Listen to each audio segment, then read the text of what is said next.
If I have a binge night on a Saturday and I'm going ham on the ice cream, am I going to overwhelm the system, or do I have to fill the fat cells first? Is it basically speed or quantity? So two separate things there. So if you're just having one binge night eating ice cream and stuff, you're binging, you've got glucose and fat, and you may well dispose of those things fine. It depends on your incoming state. So if you're a relatively healthy person, an insulin sensitive person, a night of binging really isn't going to cause any trouble. Certainly nothing long term, right? What we're really talking about is the chronic result of doing that. And so the glucose piece and the fat piece are slightly different. The glucose piece is very tightly regulated.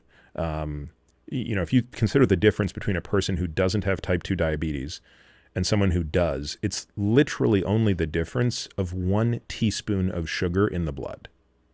It's a remarkable difference in terms of how subtle it is. That's how tightly the body wants to regulate glucose. So when the body can't regulate glucose, that becomes type 2 diabetes.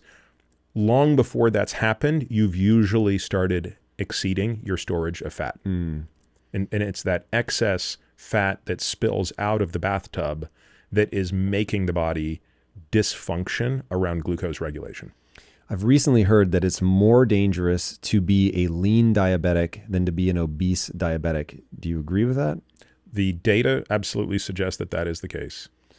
Okay, so if I'm a lean diabetic, then what that predicts is that my water balloons are very small, and they just can't take much water, and so they keep spilling back out, spilling back out, spilling back out.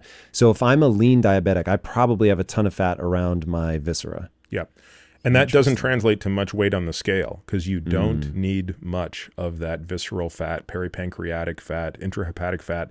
You don't need much of it in total mass to cause absolute metabolic destruction.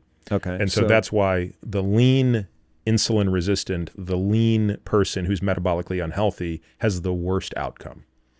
So interesting, man. So, okay, before reading your book, I would have come in and said, all right, let me just look at the person. I'll ballpark you. If they are lean, they're almost certainly fine. And if they are obese, they for sure, no question, they have a problem, metabolic disorder, they're in danger.